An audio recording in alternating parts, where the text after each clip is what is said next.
বিসমিল্লাহির রহমানির রহিম। আজকে আমি আলোচনা করব হিস্টোরি অফ ইংলিশ লিটারেচার নিয়ে। তো হিস্টোরি অফ ইংলিশ লিটারেচারের প্রথম ক্লাস হচ্ছে এটি। তো ভিডিওটি যদি না টেনে সম্পূর্ণ দেখেন অবশ্যই ভিডিওটি থেকে কিছু শিখতে পারবেন। তো বেশি কথা না বেরিয়ে চলুন শুরু করা যাক। দ্য ওল্ড ইংলিশ পিরিয়ড অথবা Anglo Saxon period. The Old English period অথবা অ্যাংলো স্যাক্সন পিরিয়ডের সময়কাল হচ্ছে 450 থেকে 1066 খ্রিস্টাব্দ। অ্যাংলো স্যাক্সন পিরিয়ডকে দ্য ওল্ড ইংলিশ পিরিয়ড বলে। 450 সালে এবং স্যাক্সন জার্মানির উপজাতি ছিলেন। এই স্যাক্সনরা সহ বিভিন্ন দুর্ধর্ষ জাতিগোষ্ঠীর লোকেরা ইংল্যান্ডে এসে ইংলিশ উপজাতিদের পরাজিত করেন। তখন থেকে শুরু হয় দ্য ওল্ড ইংলিশ পিরিয়ডের যুগ। এর পূর্বে রোমানদের শাসনাধীন ছিল, অর্থাৎ এই যে ইংলিশ উপজাতি তার পূর্বে ছিল হচ্ছে রোমানদের শাসনাধীনে ছিল হচ্ছে এই ইংল্যান্ড। মূলত English is a West Germanic language. বলা হচ্ছে ইংলিশ হলো পশ্চিম জার্মানির ভাষা। Literature was oral in this period. অলিখিত সাহিত্য, অর্থাৎ বলা হচ্ছে যে এই যে ওল্ড ইংলিশ পিরিয়ড, এই ওল্ড ইংলিশ পিরিয়ডে কোনো সাহিত্য রচনা হয়নি। এই সময় মানুষ মুখে মুখে সাহিত্য চর্চা করত। আলফ্রেড দ্য গ্রেট 871 থেকে 901 সাল পর্যন্ত শিক্ষা ও সাহিত্য বিদ্যোৎসাহী ছিলেন এবং তিনি অ্যাংলো স্যাক্সন ক্রনিকল সংরক্ষণে অগ্রগণী ভূমিকা পালন করেন। দ্য ওল্ড ইংলিশ পিরিয়ডের সাহিত্যিক, অর্থাৎ এই যুগের সাহিত্যিক কারা তাদেরকে নিয়ে আলোচনা করব। ক্যাডমন সেই সময়ের অন্যতম একজন সাহিত্যিক ছিলেন হচ্ছে ক্যাডমন। ক্যাডমনের জন্ম 637 সালে এবং মৃত্যু 735 সালে।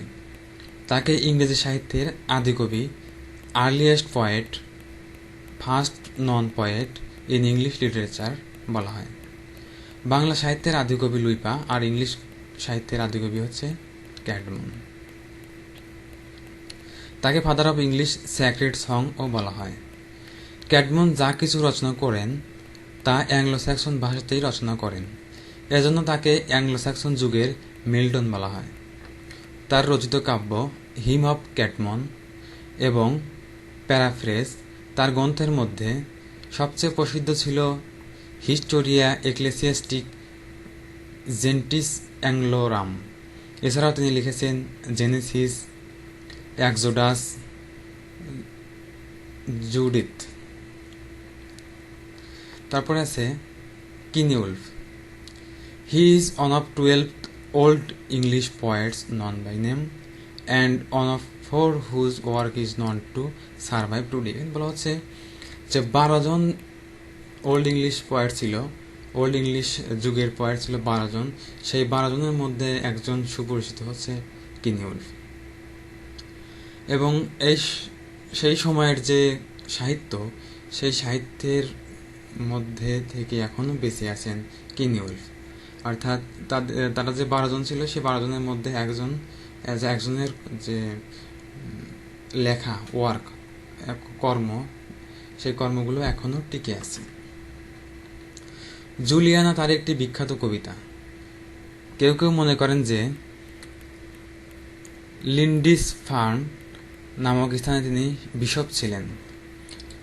কিনিউলফের ফেমাস রাইটিংগুলো হলো Christ, Elene, Juliana, the Fates of the Apostles, saints Venerable bed.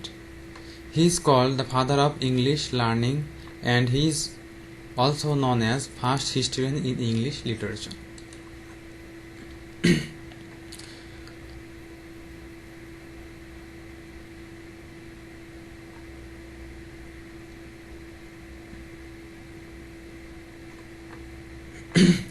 Bangla সাহিত্যের প্রথম ইতিহাস বিষয়ক গ্রন্থ দীনেশ চন্দ্র সেনের বঙ্গভাষা ও সাহিত্য। হি হ্যাজ রিটেন, এখানে হি হচ্ছে Cynewulf. He has written Ecclesiastical History of the English, ইংরেজদের ধর্মীয় ইতিহাস। আর এই কারণে তিনি ডক্টর অফ চার্চ উপাধি পেয়েছেন, অর্থাৎ কিনিউলফ ডক্টর অফ চার্চ উপাধি পেয়েছেন। তো এগুলো বিভিন্ন চাকরি পরীক্ষা এমনকি বিশেষ পরীক্ষাও থাকতে পারে। তো বাংলা সাহিত্যের ইতিহাস বিষয়ক গ্রন্থ হচ্ছে বঙ্গভাষা ও সাহিত্য, আর ইংরেজির ইতিহাস বিষয়ক গ্রন্থ হচ্ছে the ecclesiastical History of English. তারপরে আছে king Alfred the great. King Alfred was a great pros writer. He reigned over English from 1871 to 901. King Alfred was a great pros writer. King Alfred ছিল একজন great pros writer. He reigned over English from 871 to 901. সে ইংলিশদের শাসন করত, অর্থাৎ England শাসন করত from 871 থেকে 901 সন পর্যন্ত। হি রিয়ারেন, সে সুচরিত করেছিল education and supervised the compilation of Anglo Saxon Chronicles.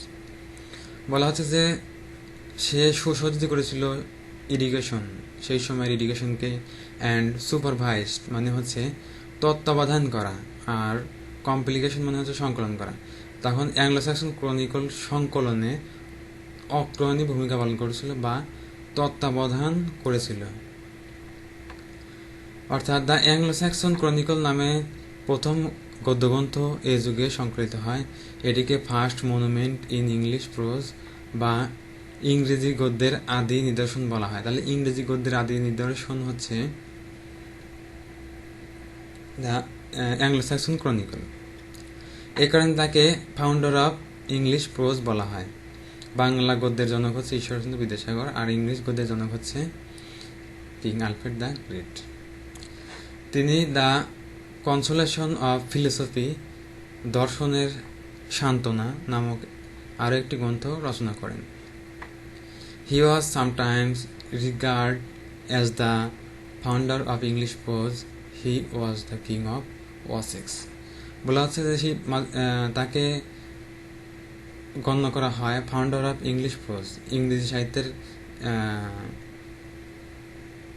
ইংরেজি গদ্যের জনক হিসেবে। হি ওয়াজ কিং অফ ওয়াসেক্স, সে ওয়াসেক্সের রাজা ছিলেন। পরীক্ষার অপশনে আলফ্রেড দ্য গ্রেট বা মধ্যযুগের জন উইকলিফ এর নাম না থাকলে এলিজাবেথ পিরিয়ডের ফ্রান্সিস বেকনকেই ফাউন্ডার অফ ইংলিশ প্রোজ বলা হবে। Beowulf. Beowulf was one of the first long poem in English. বলা হচ্ছে যে ইংরেজির সব থেকে বড় কবিতা হচ্ছে বিউলফ।